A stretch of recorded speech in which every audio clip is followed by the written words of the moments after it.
हम सब किसका जन है? शैतान की जन। जब परमेश्वर की आत्मा हम सब में वास नहीं करेगा, नहीं बसेगा, तो हम परमेश्वर का जन कैसे हो जाएंगे? समझ के देखिए। आप सभी को जय मसीह। आज का विषय है कैसे जानेंगे कि परमेश्वर का आत्मा हमारे साथ रहता है। इसी विषय को हम लेकर आ रहे हैं, इसीलिए शुरू से अंत तक बने रहना ताकि आप सबको अच्छी रीति से समझ में आ जाए कैसे जाने कि परमेश्वर का आत्मा हमारे साथ रहता है। आज हम जानेंगे कि हर एक मसीही विश्वासी का जीवन में स्पष्ट रूप से नहीं पता होता है कि हमारे साथ परमेश्वर रहता है कि नहीं, लेकिन परमेश्वर का आत्मा रहता है कि नहीं रहता है कैसे मालूम होगा? हम इसी विषय को लेकर हम अभी वचन से बात करेंगे। तो चलिए हम शुरू करते हैं। हम वचन को पहले पढ़ेंगे, इसके बाद हम कुछ बातों को करेंगे। पहले हम एक जाना पहचाना वचन हम पढ़ लेंगे। पहला कुरिन्थियों 3 अध्याय 16 पद को। क्या तुम नहीं जानते कि तुम परमेश्वर का मंदिर हो और परमेश्वर का आत्मा तुम में वास करता है? यहाँ पर पौलुस समझा रहा है हम सब विश्वासियों को कि क्या तुम नहीं जानते कि तुम परमेश्वर का मंदिर हो और परमेश्वर का आत्मा तुम में वास करता है। हम सब हर एक मनुष्य, जितने लोग प्रभु यीशु मसीह पर विश्वास करते हैं, जिसका उद्धार हो गया है, उन सब क्या हैं? परमेश्वर का आत्मा का मंदिर। ऐसा पौलुस हम सबको समझा रहा है। हम सब क्या हैं? परमेश्वर का मंदिर हैं। और मंदिर कैसा होना चाहिए?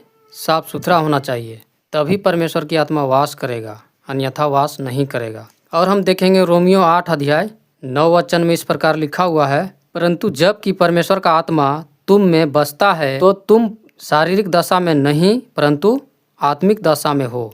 यदि किसी में मसीह का आत्मा नहीं तो वह उसका जन नहीं।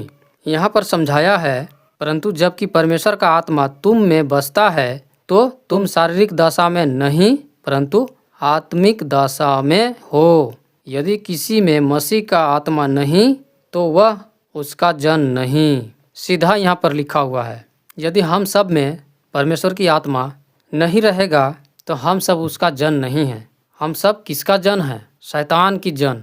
जब परमेश्वर की आत्मा हम सब में वास नहीं करेगा, नहीं बसेगा, तो हम परमेश्वर का जन कैसे हो जाएंगे? समझ के देखिए, देख कर समझिए।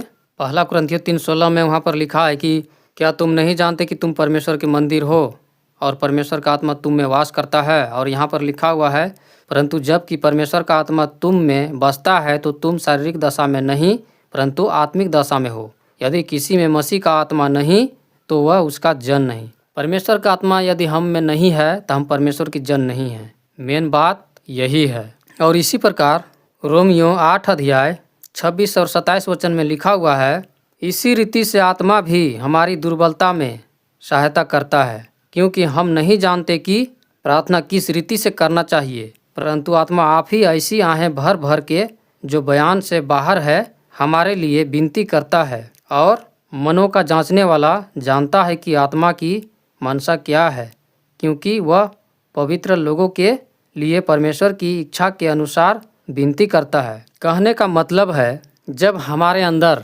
पवित्र आत्मा वास करता है तो हमें पवित्र आत्मा इस दुनिया के विषय में, संसार के विषय में, पाप के विषय में निरुत्तर करने लगता है। हमें अपने आप लगने लगता है कि हम दुनिया से अलग हैं। हम किसी को देखते हैं पूजा पाठ करते हुए मूर्तियों के सामने तो हमें अलग सा महसूस होता है और हम मन में यही सोचते हैं ये लोग जो कर रहे हैं मूर्तियों के पीछे पूजा पाठ, उन सबको कौन सा भयानक दंड मिलेगा ये लोग को पता नहीं। ऐसे हमारे मन में ख्याल आता है। ये ख्याल क्यों आता है? क्योंकि पवित्र आत्मा हमारा गाइड करता है कि ये सच्चा ईश्वर नहीं है।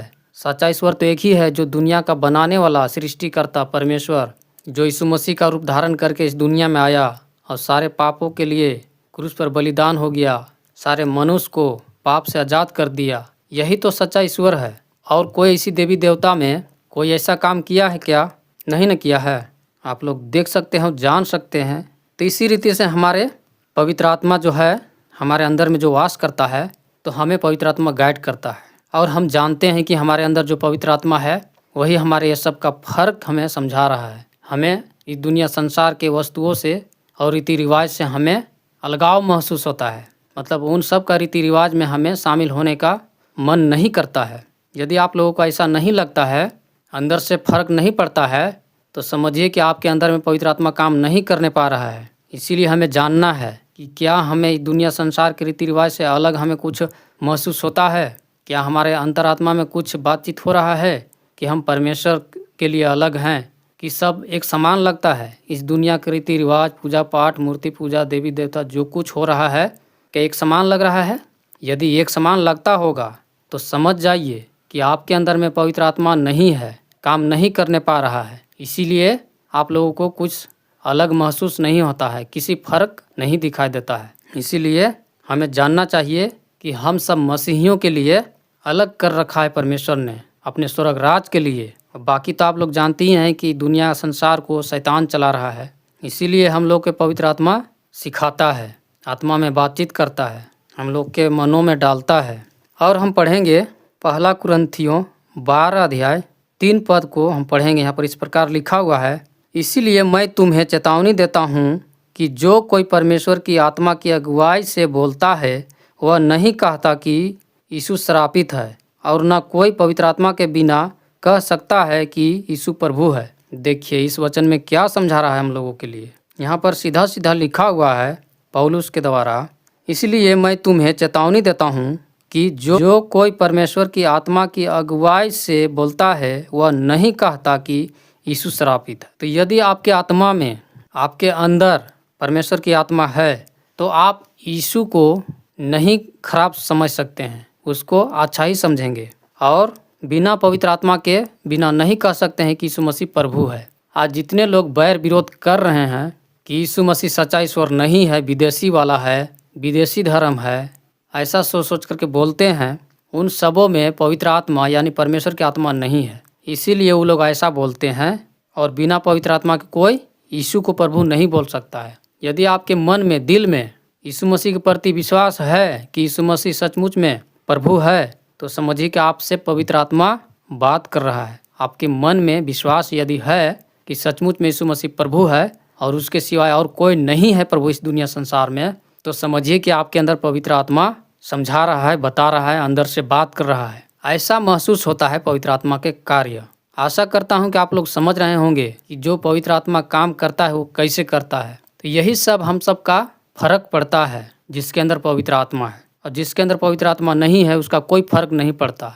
और हम देखेंगे वचन रोमियो 10 अध्याय 8 से 10 वचन तक हम पढ़ेंगे। यहाँ पर क्या लिखा हुआ है, परंतु वह क्या कहती है यह कि वचन तेरे निकट है, तेरे मुंह में और तेरे मन में है। यह वही विश्वास का वचन है जो हम प्रचार करते हैं। देखिए यहाँ पर क्या लिखा हुआ है, परंतु वह क्या कहती है यह कि वचन तेरे निकट है, तेरे मुंह में और तेरे मन में है। देखिए परमेश्वर का जो वचन है ना, तेरे निकट और तेरे मुंह में और तेरे मन में है। तो हमारे मुंह में, हमारे मन में, हमारे निकट वचन, परमेश्वर का वचन हमारे मन में, हमारे निकट, हमारे मुंह में रहता है, तभी हम सब ये सब का अलगाव महसूस कर सकते हैं। वचने हमारे अंदर नहीं रहेगा, वचने हमारे पास नहीं रहेगा, और वचन हमारे मुंह में नहीं रहेगा, तो हम प्रभु को कैसे महसूस कर सकते हैं। आज जिसके अंदर परमेश्वर का वचन नहीं है, परमेश्वर की आत्मा नहीं है, जिसके साथ परमेश्वर नहीं है,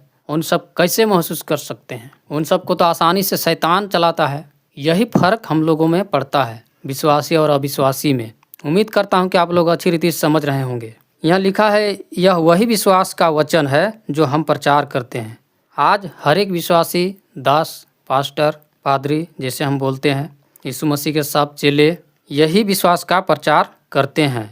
परमेश्वर, सच्चा परमेश्वर, जीवित परमेश्वर यही है, इसके सिवाय और दुनिया में कोई सच्चा परमेश्वर नहीं है। यही प्रचार आज दुनिया में हो रहा है। और आगे लिखा हुआ है 9 पद में कि यदि तू अपने मुंह से यीशु को प्रभु जानकर अंगीकार करे और अपने मन से विश्वास करे कि परमेश्वर ने उसे मरे हुओं में से जिलाया, तो तू निश्चय उद्धार पाएगा।